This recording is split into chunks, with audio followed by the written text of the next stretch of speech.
Welcome to our short webinar on automated imaging of metabolic enzyme activity in the skin. This is work that has been performed here at our Christian Doppler laboratories on skin aging and at the Medical University of Vienna, and my colleague Chris and I will guide you through our projects. When we grow older, also our skin ages, and it becomes more and more apparent that the lifestyle of modern people, which expose themselves to recreational sunlight and to pollution, accelerates skin aging. And this aged phenotype is connected to the appearance of cells in the tissue, which are themselves first damaged and then aged. These are the so-called senescent cells. In the Christian Doppler laboratory SKINMAGINE, we use at 3 laboratory sites in Vienna a multimodal imaging approach to gain holistic insights into the biology of aging in the human skin and in aging models. So we will perform mass spectrometric analysis of lipids, of metabolites, and of other molecules. This will be done at the Technical University of Vienna by Martina Machetti-Deschmann and her team. We will combine these results with non-invasive imaging techniques and modeling at the BOKU Vienna by the team of Markus Schosserer. And we at the Medical University of Vienna will design model systems and perform automated immunofluorescence and metabolic activity imaging. And then we will correlate the information from this multimodal analysis at the TU Wien and also at the Medical University for the holistic analysis of the damage and the senescence process of the cells in the tissue context. So what is cellular senescence?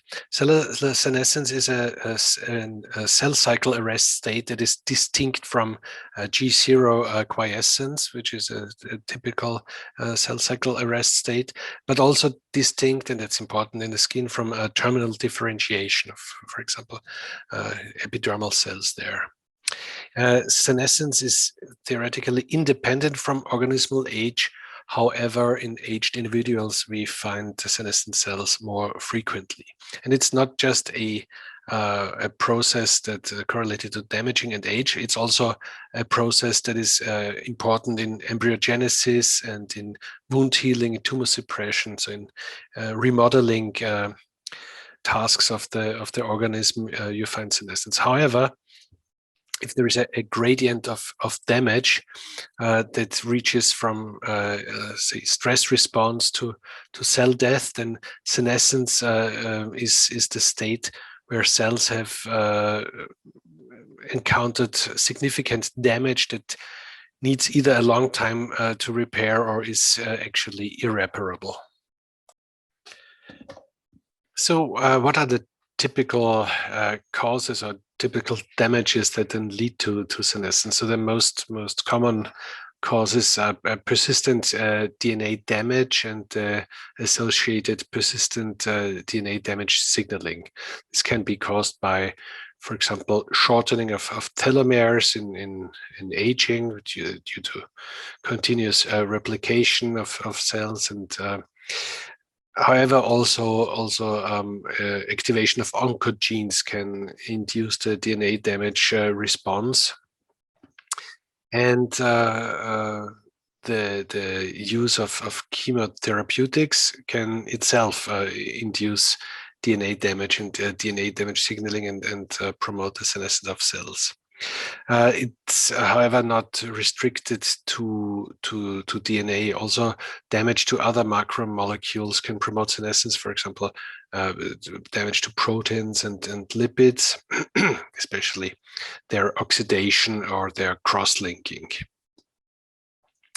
What's also frequently found is a reduced integrity of the cell nucleus, and this can also be detected by, for example, staining for nuclear matrix proteins like lamin B1, which are then reduced in senescent cells. another cause or factor that promotes senescence is mitochondrial dysfunction. So this can also be associated with organismal or cellular age, and this causes a proton leak, for example, and this again perturbs metabolism, or for example TCA cycle, and thus changes in metabolism are also causes, but also consequences of senescence. And while the persistent DNA damage signaling, or the markers for the DNA damage response can be detected with, for example, antibodies or staining for nuclear molecules like DNA rather easily, and also the reduction of the nuclear integrity can be nicely imaged in fluorescence microscopy with antibodies. It's more challenging to say localize changes to the metabolome. So other research groups have already investigated so the contribution or the connection between senescence and metabolism, and also in the skin. And so Kühne and colleagues, for example, have identified changes in the metabolome that are caused by skin aging or correlated with skin aging. However, these studies were done on extracts from skin and from aged skin cells. The same group has also investigated how the metabolites or the skin's metabolism would react to stress that leads to, that is age promoting. So, for example, ultraviolet light exposure. And what they found, and that's what was very interesting, is that after exposure to UV light, the cells of the skin, keratinocytes, can reroute their metabolism from the glycolysis to the oxidative PPP, to the pentose phosphate pathway. And by diverting the metabolism to this pathway, the cells can, on the one hand, regenerate the reducing equivalents they need for the say antioxidant response, and they can also synthesize the building blocks for nucleotides, which are needed for the DNA damage repair after UV stress. But as I said, we want to correlate this metabolic responses to age and age-related stress to specific cells within the tissue context. So not to an extract where you can very nicely quantify every metabolite that is regulated, but we want to specifically know in which cell or in which cell area or in which stratum of the skin, which of the layers of the differentiating epidermis is affected by the stress, by aging, and how do these entities react with their metabolome and metabolic changes to the aging stress. So we coined for this one project 3 questions. So can we detect the changes, metabolic changes upon pro-aging stress in situ in the skin? Is the metabolic response correlated to cell damage? And what is the fate of damaged cells within the epidermis? And we want to use an approach where you can image the activity of metabolic key enzymes at the cell level. And such an approach was developed by our colleagues here in the house at the Medical University of Vienna, by Avant Hashemi's group, where they were able to image with TissueFAXS metabolic activity of single cells within tissues. And we here transformed this work into the skin system.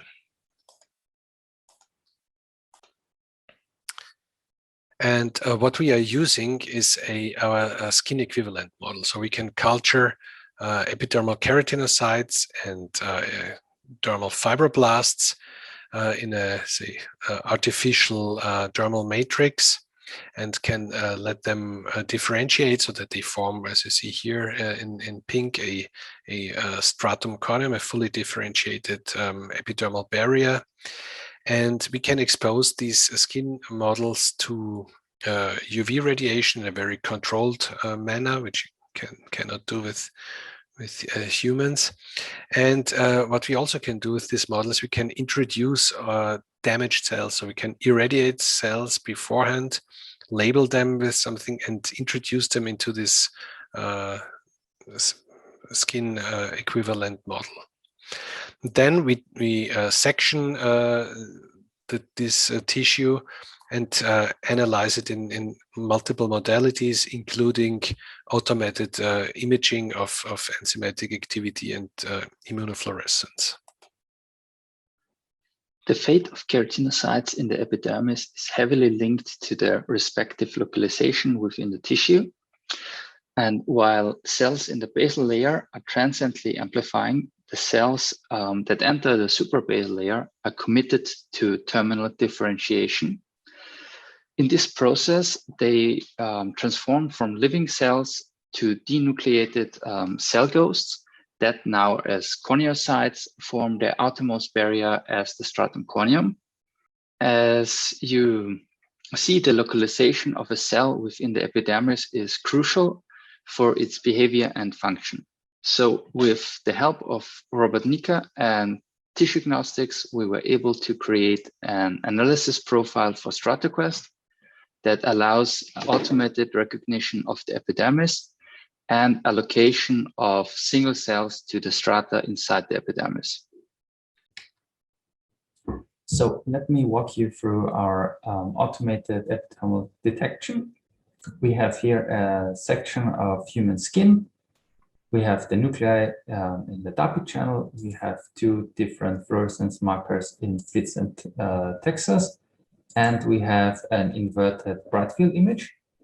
So for our automated detection, we will use two distinct features of the human skin, which is first the difference in nuclei density between the epidermis and the dermis. And the second is the difference in contrast between the epidermis and dermis. So for our first input of the automated detection, we use the nuclei as recognized by the StrataQuest detection engine. We then create a nuclei density map based on the distance between the nuclei, which yields us the area of the highly nucleated region. The second input is then the bright field image, which we threshold to get our area of high contrast.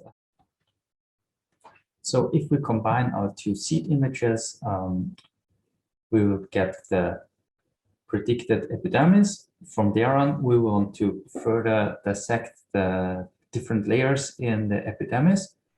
Therefore, we first create a contour of the epidermis and add manually an intersection between the external and internal area. And then we measure the nuclei density in those two areas. Here highlighted in red is the external area with low nuclear density. This will be the seed for the stratum corneum, which we will then grow until it reaches the nucleated, the high nucleated area. And the second area with the high nuclear count will be the seed for the distance-based distinction between the basal and suprabasal areas. So we end up with, in red highlighted, the stratum corneum, in pink the first cell layer of the base layer, and in between in orange and green the suprabasal cells. In order to validate the strata prediction, we counterstained the skin with two different keratinocyte markers. First, keratin 10, which is differentiation dependent and only expressed in the suprabasal keratinocytes. And secondly, keratin 14, which is expressed also in the basal layer. And then we measured the fluorescence intensity in the cells allocated to the lower suprabasal layer and to the basal layer. As you can see, the cells allocated to the basal and low suprabasal layer form two nicely distinct populations. So our distance-based strata prediction works pretty well. To determine the enzymatic activity of the cells, we used an NBT-based colorimetric assay that utilizes the tissue-native glucose 6-phosphate dehydrogenase present in the non-fixated cryosections. And for each substrate molecule that's converted by the enzyme, we get one stable formosome formed, yielding a quantifiable staining with a wide linear range. Our first finding was that there was a measurable difference in G6PD activity between the basal and the suprabasal cell layers, and that the localization of the enzymatic activity is the same or comparable in both the normal skin and our skin models. Then we wanted to measure the immediate effect of UVB irradiation on the G6PD activity in the skin equivalent models. Therefore, we irradiated the skin model with a fluency of 150 millijoule of UVB per square centimeter and took cryo samples at 1 minute and 10 minutes after the end of irradiation. We found that at both time points, the G6PD activity staining was significantly induced in all strata compared to the non-irradiated controls. In the next step, we assessed if the increase of enzymatic activity may co-localize with the presence of DNA damage markers. And we found that the cells with high gamma H2AX levels also showed elevated G6PD enzymatic activity. So we proposed that the rerouting of glucose through the PPP may not only be used for the generation of reducing equivalents in the form of NADPH, but may also be utilized as a first step in a DNA damage repair process. In a second experiment, we looked at the fate of UVB irradiated keratinocytes that were introduced in our skin equivalent models. For that, we irradiated a fraction of the cells that were seeded in the skin equivalent with a low dose of UVB, labeled them with fluorescent cell tracker, and incorporated them in the skin equivalent, while the fraction of the labeled cells that were non-irradiated in the controls were incorporated in all the strata in the equivalent model.